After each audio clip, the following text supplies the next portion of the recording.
Olá, pessoal, seja muito bem-vindo. Mais uma vez a gente vai estar falando na continuação da leitura deste livro aqui, Celebração da Disciplina.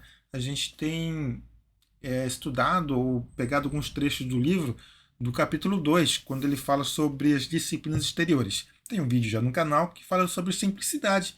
E o vídeo de hoje eu vou estar falando sobre solitude. Venha comigo. Meu nome é Cláudio Amarante, seja bem-vindo ao canal.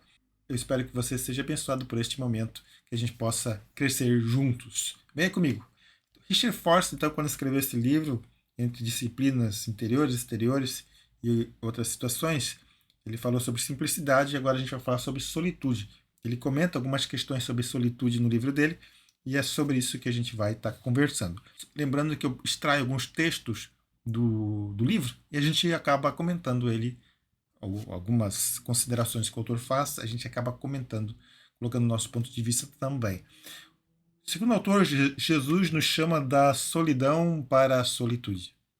E aí a gente precisa distinguir rapidamente, uma definição breve, do que é solidão ou solitude. Na verdade, definindo solitude, a gente já vai saber o que é solidão.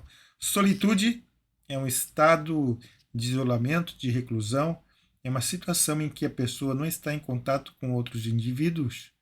Esse estado é geralmente decorrente de uma escolha pessoal.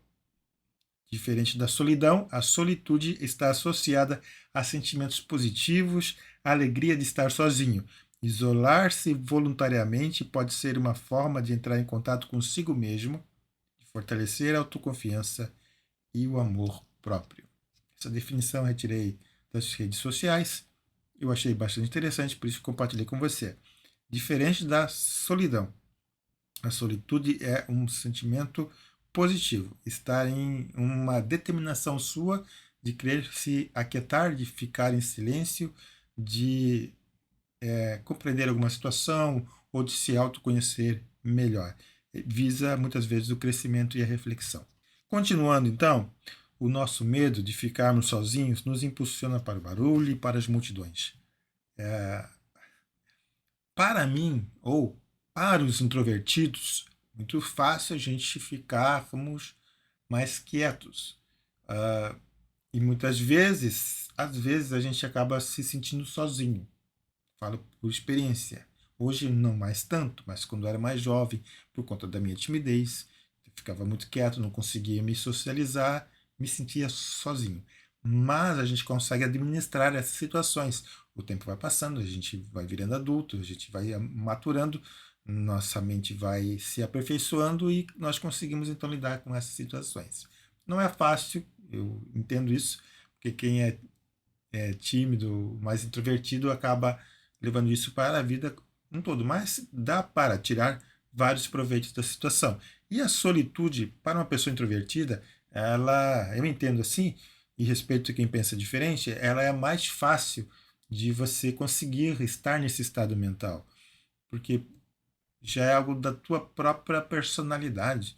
Você consegue ficar sozinho. A questão é como você vai lidar com isso, lidar e buscar um autoconhecimento, estar bem consigo mesmo, ficar em momentos assim de não fazer nada. Por quê? Porque o mundo moderno, conforme o autor aqui falou, ele tende a levar você para estar fazendo alguma coisa, estar fazendo alguma atividade. Em igreja, por exemplo, quando a gente participa, estar em ativismos dentro da própria igreja. Solidão é vazio interior, solitude é realização interior e para além de um lugar é um estado de mente e de coração. Quando Jesus, no seu ministério público, ele estava cada vez mais popular, ele era cercado de pessoas. Além dos seus discípulos, ele tinha as multidões que o seguiam, seja pela comida que ele multiplicava, seja pelas curas e milagres que ele fazia, e alguns pelo ensino que ele trazia. E assim, Jesus muitas vezes também ficava cansado. E os evangelhos relatam, eu não vou ler aqui, mas os evangelhos relatam que ele frequentemente se retirava para algum canto, ia para um monte orar, ia para um lugar à parte ficar sozinho, e ele acabava então tendo um tempo de solitude consigo mesmo para orar e para estar em comunhão também, um pouco mais em momentos de paz, que não tivesse muitas pessoas ao redor, estar em comunhão com Deus Pai. Sem silêncio não há solitude. Então, solitude preconiza momentos de ausência de barulho. Muito embora às vezes o silêncio envolva a ausência de linguagem, ele sempre envolve o ato de ouvir. O autor aqui ele propõe que quando a gente está em silêncio, não necessariamente a gente também precisa estar sozinho. E às vezes a gente, na solitude, tem a possibilidade de estar escutando o outro. E o autor cita o livro Imitação de Cristo, de Thomas de Kempis. Eu vou aqui pegar uma frase do livro para a gente, que fala assim: é mais fácil estar totalmente em silêncio do que falar com moderação. Vou repetir a frase de Thomas de Kempis: é mais fácil estar totalmente em silêncio do que falar com moderação. Nesse sentido, o Richard Foster tende a, ou tenta nos ensinar que é mais fácil a gente ficar quieto. Difícil a gente realmente parar de falar, ou falar inconveniente, ou saber o momento de ficar em silêncio, porque muitas vezes a gente fala e não consegue parar de falar. Nos tornamos inconvenientes. Tem uma palavra em Eclesiastes capítulo 3, versículo 7, que fala assim: tem tempo de estar calado e tempo de falar. Do mesmo modo que uma pessoa que está sobre a disciplina do silêncio é a que pode dizer o que precisa ser dito. Isso é, uma pessoa que está em silêncio, ela tem uma perspectiva, um olhar, um raciocínio melhor para poder falar ou trazer uma opinião sensata diante de tantas vozes que estão ao seu redor. O que precisa, pode dizer o que precisa ser dito no momento em que precisa ser dito. Provérbios 25:11 fala que como maçãs de ouro em salvas de prata, assim é a palavra dita ao seu tempo. O silêncio está intimamente relacionado com a confiança. A língua é a mais poderosa arma de manipulação. Bem sabemos, se você ler a carta de Tiago, no Novo Testamento, você vai ver como Tiago trata essa questão da língua, que pode ser tanto motivo de bênção como motivo de maldição. Pode trazer tanto um alento, trazer um renovo, mas também pode trazer uma maledicência para a vida de outras pessoas. Uma frenética torrente de palavras flui de nós porque estamos num constante processo de ajustar a nossa imagem pública. Geralmente, quando uma pessoa começa a falar demais, falar muito em lugares públicos, é porque provavelmente ela precisa se justificar de algo, de alguma ação ou mesmo de alguma coisa que ela disse. A língua é um termômetro, continuou Richard Foster. Ela diz qual é a nossa temperatura espiritual. Né? A boca fala do que o coração está cheio. É na solitude que chegamos a experimentar o silêncio de Deus e assim receber o silêncio interior, que é o anseio de nosso coração.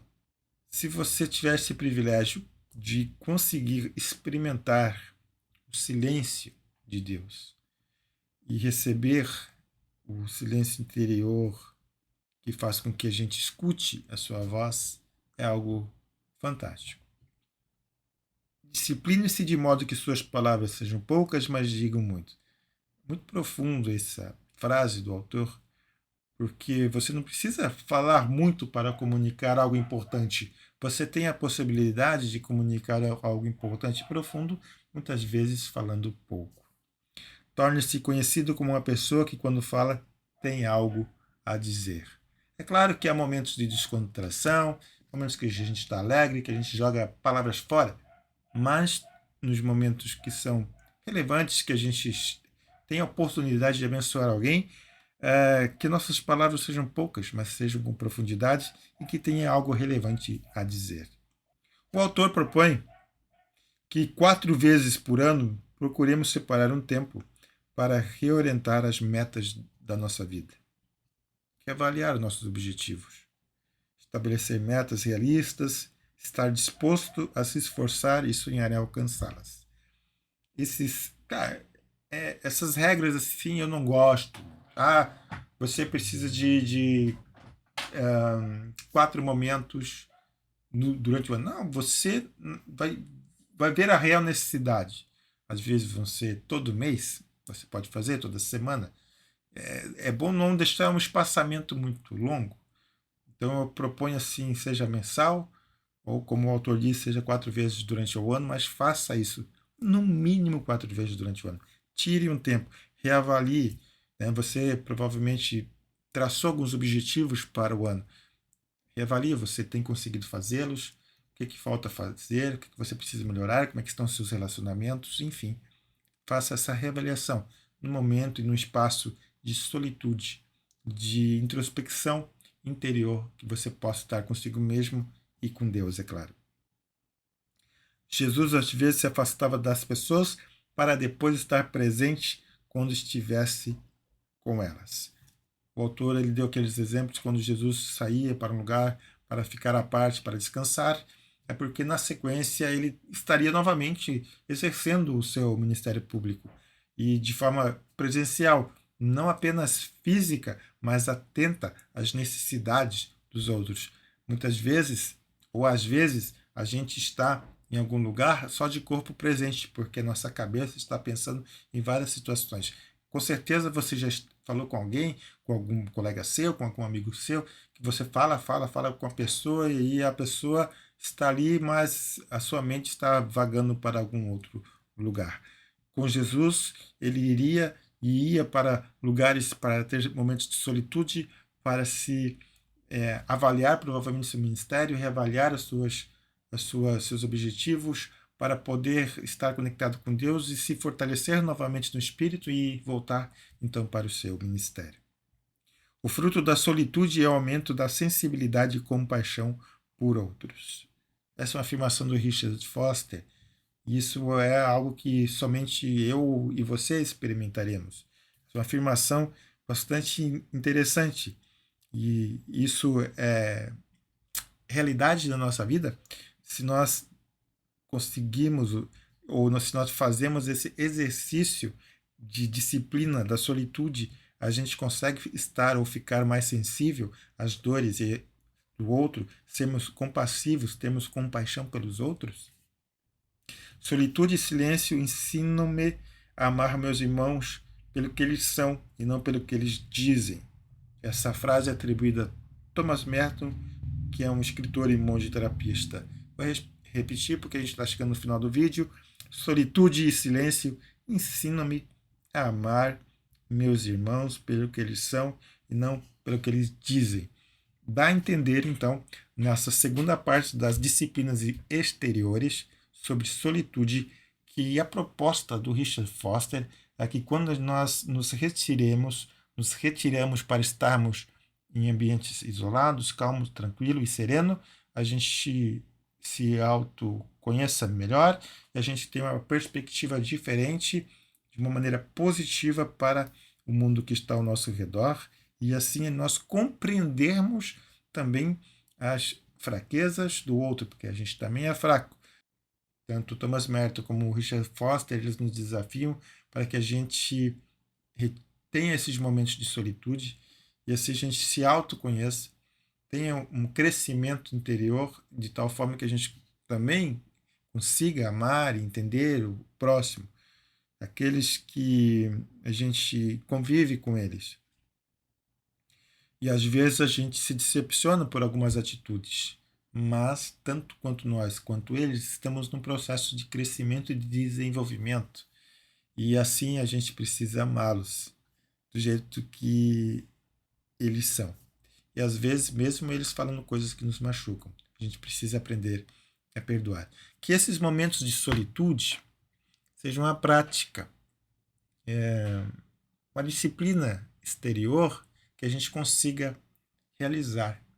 Tire realmente algum momento mensal, semanal, você determina para estar em silêncio, para estar em solitude. E busque principalmente estar com Deus nesses momentos também. Era isso para hoje sobre o livro Celebração da Disciplina. Na próxima, a gente vai estar falando sobre submissão. Isso é muito importante, que talvez venha a calhar por um evento que aconteceu recentemente na Igreja Evangélica com relação ao Paulo Júnior. E aqui a gente vai falar sobre submissão talvez eu comente alguma coisa ali. Entre este vídeo e o próximo vídeo, que a gente vai continuar aqui da celebração de disciplina, que fala sobre submissão, nós temos ainda mais dois, submissão e serviço. Eu vou colocar um comentário sobre um livro que eu li, um super resumo, e talvez um comentário também sobre a série Adolescência. Por isso, fique ligado no nosso canal. Um abraço, então, e até a próxima.